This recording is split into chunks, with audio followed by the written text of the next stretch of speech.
Bien. Alors, les premières. Lors de la vidéo précédente, je m'étais arrêté sur ce qu'on appelait les flux illicites et aussi l'antimonde. Alors, l'antimonde, hein, c'est un néologisme qu'ont inventé les géographes. Ils aiment bien inventer les nouveaux mots.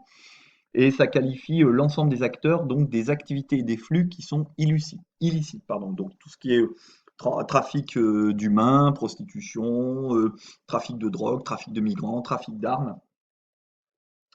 Et donc, je vous avais parlé parmi ces flux illicites, par exemple, ceux qui reliaient la les Andes colombiennes, ça y est, je vais y arriver, cœur de la production mondiale de drogue, notamment de cocaïne, d'héroïne, dans cette région du monde pour être envoyée vers l'Amérique du Nord ou vers l'Europe de l'Ouest. Et dans cet antimonde, on trouve également ce qu'on appelle les paradis fiscaux, qui sont indiqués sur cette carte ici.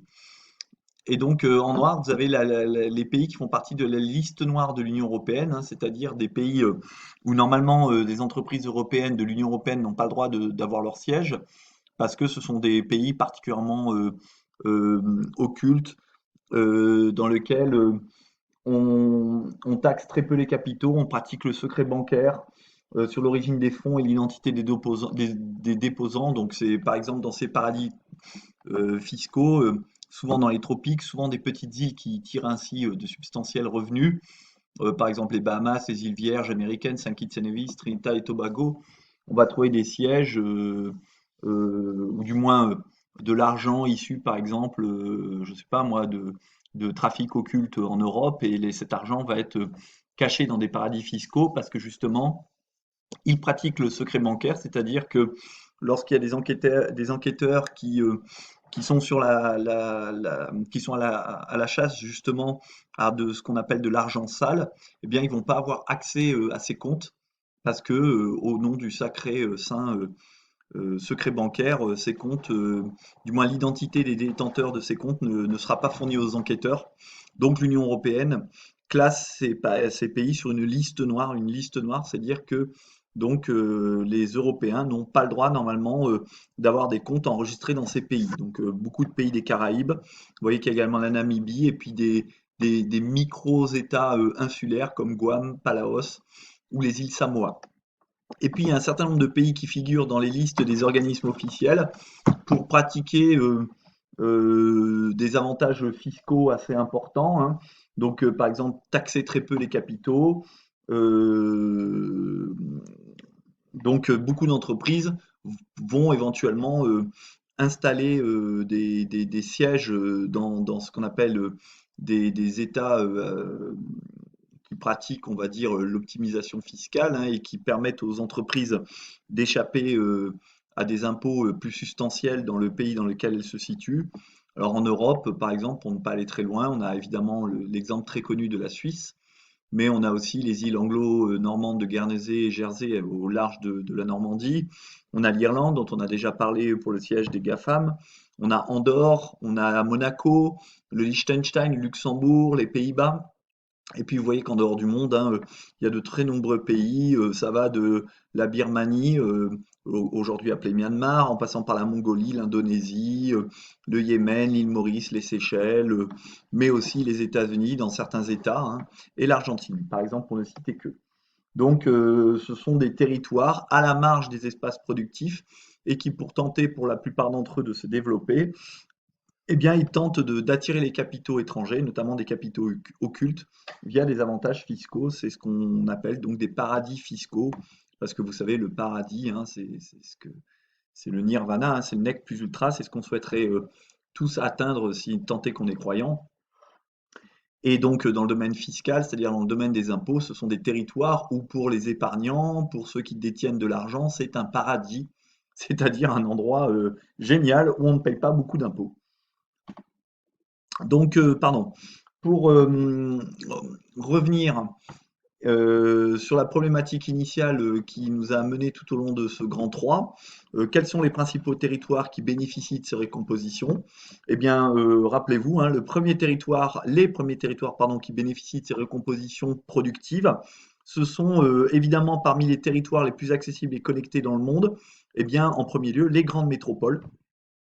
Donc, notamment les villes mondes, hein, les villes globales, comme Tokyo, New York, Paris, qui vont vraiment profiter de la recomposition productive, hein, de par, on l'avait vu, leur important bassin de consommation, leur excellente connexion, leur main-d'œuvre abondante, la proximité des lieux de pouvoir économique, politique.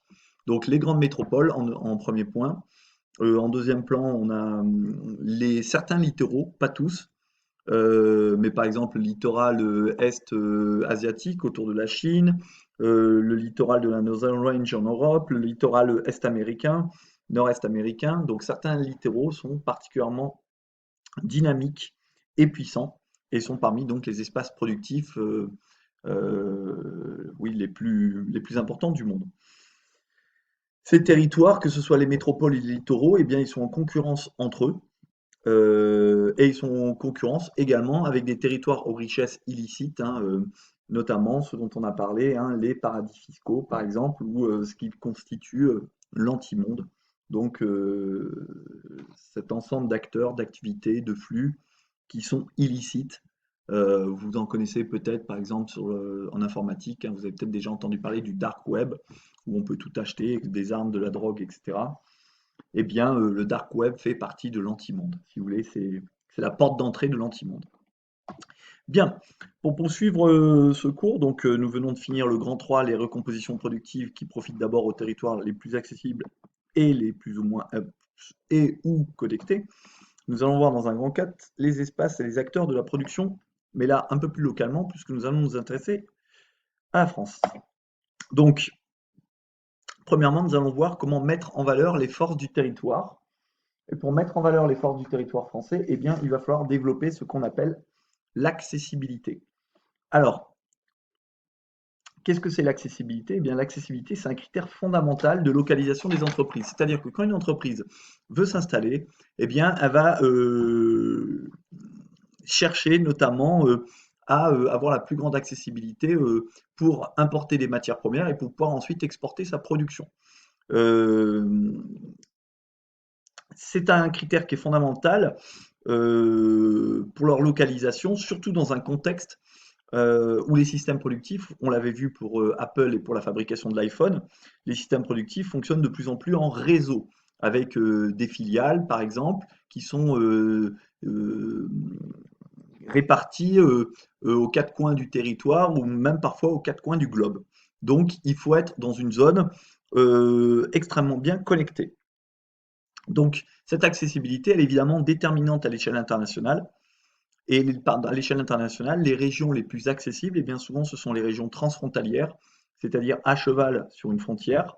Par exemple, en France, ça serait la région nord-est, qui est particulièrement accessible et qui est souvent un lieu recherché pour l'implantation de filiales de grandes entreprises étrangères. Je peux penser à Toyota à Valenciennes ou bien à l'éventuelle construction d'entrepôts Amazon, parce que quand vous êtes dans une zone transfrontalière, à proximité de la frontière, surtout dans un espace supranational comme l'Union européenne, vous pouvez facilement passer de la France à la Belgique, de la France à l'Allemagne, de la Belgique à l'Allemagne, de la France au Luxembourg.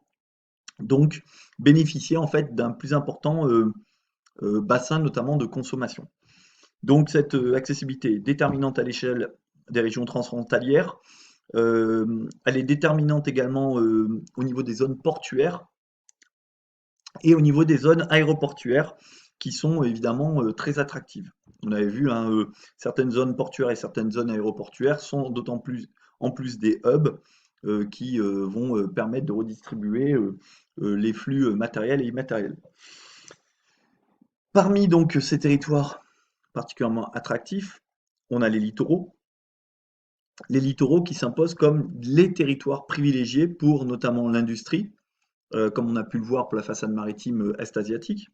Et comme le montre notamment la puissance de ce qu'on appelle les zones industrialo-portuaires, qu'on abrège par les trois lettres ZIP, zone industrialo-portuaire. Ce sont des zones donc qui mêlent un port et des industries. Les industries se rapprochant au maximum du port pour pouvoir importer, comme on l'avait vu, les matières premières et être à proximité des matières premières. Et une fois ces matières premières transformées en biens manufacturés, pouvoir expédier la production soit aux quatre coins du monde par la mer, soit à l'intérieur de l'arrière-pays par le biais des voies de communication. Donc ici, sur ce diaporama, vous avez l'exemple du cluster industriel-portuaire de Fos-sur-Mer, de Marseille-Fos, comme on l'appelle. Donc on y trouve un certain nombre d'acteurs, d'activités, et on va voir qu'il y a une très importante ouverture internationale.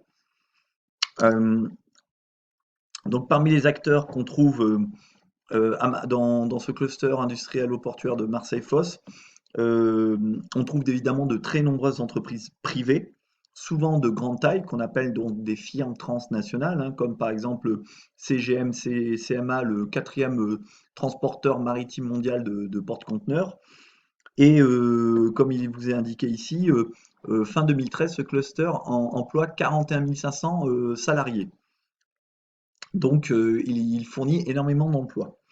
Les activités qui sont privilégiées par ce cluster, ce sont principalement des activités autour de la sidérurgie, de la métallurgie, pardon, la pétrochimie, donc la transformation du pétrole via des raffineries en essence, par exemple, en gasoil, des services aux entreprises, de la logistique, euh, donc toutes ces activités qui vont fournir énormément d'emplois aux populations de cette région.